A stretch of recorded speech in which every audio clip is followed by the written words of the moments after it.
Police निरीक्षक सतीश शिंदे, स्थानिक गुन्हे अन्वेषण शाखा यांनी स्थानिक अन्वेषण शाखेकडील सहाय्यक पोलीस निरीक्षक नितीन सावंत व स्टाफ यांचं एक पथक तयार करून सदर सूचनेप्रमाणे माहिती काढून त्यांच्यावर कारवाई करण्याकरिता आदेशित केलं होतं।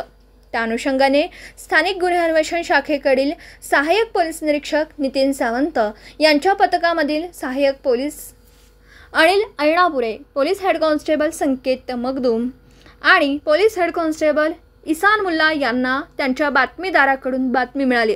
इसम नामे लक्ष्मण नाईक व त्याचे साथीदार हे लिंगणूर खटाव रोड येथे थांबलेले आहेत। नमूद पथक मिळालेल्या बातमीप्रमाणे लिंगणूर खटाव रोड येथे जाऊन निगराणी केली असता नमूद संशयित इसम थांबलेले दिसले।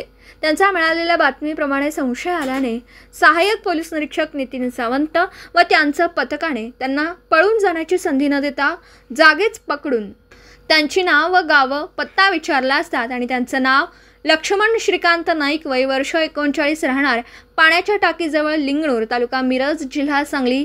2 निलेश तुकाराम चौगुले, वय वर्ष 29, राहणार एरंडोली रोड, चौगुले मळा, लिंगणूर, तालुका मिरज, जिल्हा सांगली।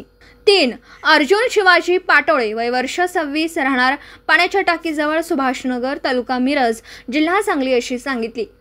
त्यांना मिळालेल्या बातमीची हकीकत सांगून दाखल गुन्ह्याच्या अनुषंगाने चौकशी केली असता लक्ष्मण नाईक याने सदरचा गुन्हा त्याच्यासोबत असलेल्या निलेश चौगुले, अर्जुन पाटोळे व अन्य साथीदार यांच्यासोबत मिळून केला असल्याची कबुली दिली।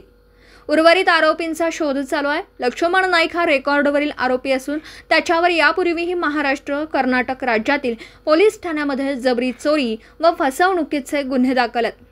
लागलीच सहाय्यक पोलीस निरीक्षक नितीन मायत यांनी सदर 3ही आरोपींना पुढील तपास व कार्यवाही कामी मिरज ग्रामीण पोलीस ठाण्याकडे वर्ग केला असून पुढील तपास मिरज ग्रामीण पोलीस ठाणे करीत आहेत।